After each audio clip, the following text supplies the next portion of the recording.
يا مساء الخير. اليوم سوينا الكباب البحريني بطريقة جدا سهلة وجدا لذيذة. الطريقة موجودة في الصفحة، أتمنى الاشتراك بالقناة وتفعيل زر الجرس وكومنت. نشوف الطريقة والمقادير مع بعض. السلام عليكم ورحمة الله وبركاته. مساء الخير، كيفكم جميعا؟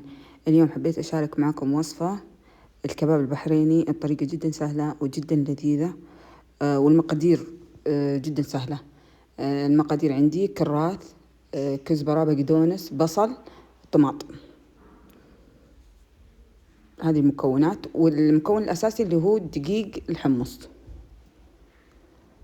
فبنضيف المكونات. أول شي بضيف الكراث، البصل، كزبرة، بقدونس، والطماط. نقلب المكونات. بضيف كاس موية. البهارات، بهار بحريني، كزبرة، كمون، فلفل أسود وملح.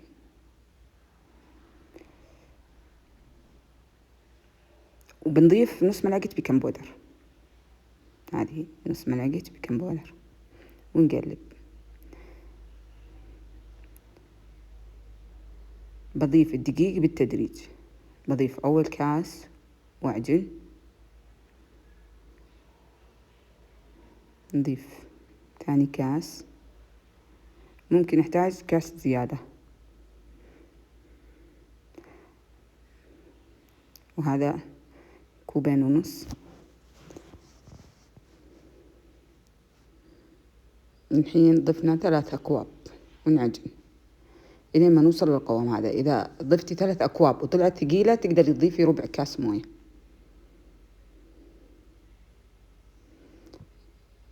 نحمل الزيت على الغاز وننزلها.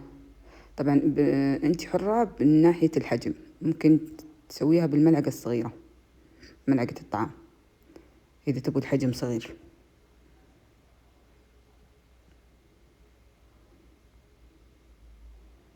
ما تكون كمية الزيت كثيرة، ونقلبها إلى ما تاخذ لون.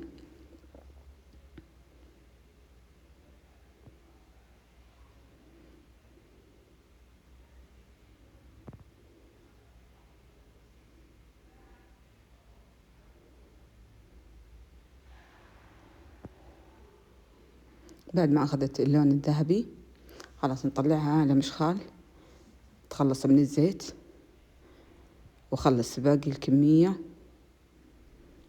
ونشوفكم بصحن التقديم. طبعا طريقة التزيين على حسب الرغبة، وزي ما قلت تقدري تسويها بحجم أصغر من كذا، هذا شيء راجع لك. وهذا الشكل النهائي. حبيت أزينها بالليمون، جدا لذيذة، اعتمدوها لرمضان.